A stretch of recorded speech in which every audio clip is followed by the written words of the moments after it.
lagi dari saudara Joko Widodo sisi kenegarawanannya meskipun seberat biji zarah. Baik, bismillahirrahmanirrahim. Assalamualaikum warahmatullahi wabarakatuh. Terima kasih kepada rekan-rekan media yang sudah mengundang kami dan juga seluruh rakyat Indonesia yang kami yakini juga mengikuti perjuangan kami dalam rangka membongkar ijazah palsu ini. Yang pertama kami ingin sampaikan bahwa kehadiran kami di sini mewakili klien kami Pak Roy Suryo dan kawan-kawan atau lebih sering disebut dengan Roy Suryo CS dalam rangka memenuhi undangan gelar perkara khusus yang disampaikan oleh penyidik Polda Metro Jaya. Gelar perkara khusus ini juga tidak lepas dari apa yang kami mohonkan.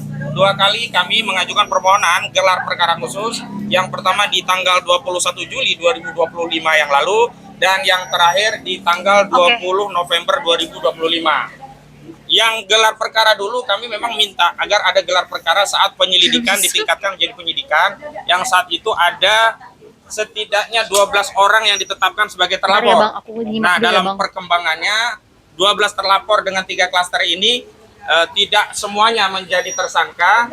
Klaster media atau klaster YouTuber itu hilang dari posisinya dan kemudian ditingkatkan menjadi tersangka 8 orang yang dibagi menjadi 2 klaster. Klaster pertama yang kami sebut sebagai aktivis, klaster kedua yang kami sebut sebagai akademisi. Kami sendiri membentuk tim advokasi anti kriminalisasi akademisi dan aktivis. Dan gelar perkara ini juga ada 2 sesi yang kami terima. Sesi pertama jam 10.00 WIB, yakni untuk klaster pertama. Yang kami dampingi hari ini di klaster pertama adalah pertama Bapak Rizal Fadilah, sarjana hukum. Yang kedua Ibu Kurnia Triryani, sarjana hukum selaku advokat. Dan yang ketiga ada Bapak Rustam Effendi. Dan nanti akan ada lagi gelar perkara khusus di sesi kedua, yakni klaster akademisi. Ada Pak Roy Suryo dan Pak Rizwan Sianipar yang kami dampingi. Dan kami ingin jelaskan terkait gelar perkara ini beberapa hal sebagai berikut. Yang pertama, kami meyakini, kita semua segenap bangsa Indonesia meyakini, bahwa sudah tidak tersisa lagi dari saudara Joko Widodo sisi kenegarawanannya meskipun seberat biji zarah. Kenapa?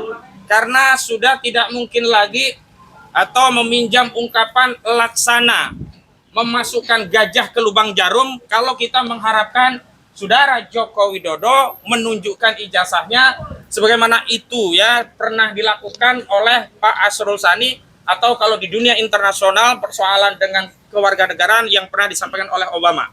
Jadi kesimpulan kami sampai hari ini kami tegaskan bahwa sudah tidak ada lagi sisa kenegarawanan dari saudara Joko Widodo, maka kami simpulkan tidak akan lagi mengemis-ngemis kepada saudara Joko Widodo untuk menunjukkan ijazahnya. Yang kedua, karena hari ini status ijazah konon asli tadi telah disita oleh penyidik Polda Metro Jaya, maka hari ini yang kami harapkan yang masih punya sifat kenegarawanan dari institusi aparat penegak hukum kita adalah penyidik dari Polda Metro Jaya, di mana diharapkan dalam proses gelar perkara nanti akses terhadap barang bukti diberikan oleh penyidik dan penyidik secara sukarela menunjukkan barang bukti yang telah menjadikan klien kami sebagai tersangka.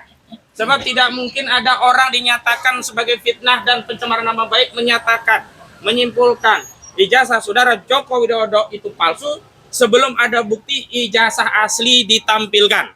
Dan sebenarnya dalam konteks pemeriksaan umum, biasa saja seorang penyidik menunjukkan barang bukti yang telah disita untuk meminta keyakinan sekaligus memastikan orang yang mau diperiksa apakah sudah melihat atau belum.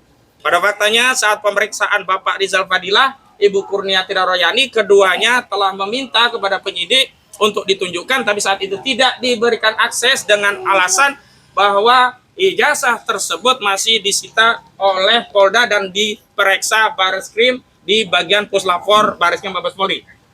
Download Tribun X sekarang, menghadirkan lokal menjadi Indonesia.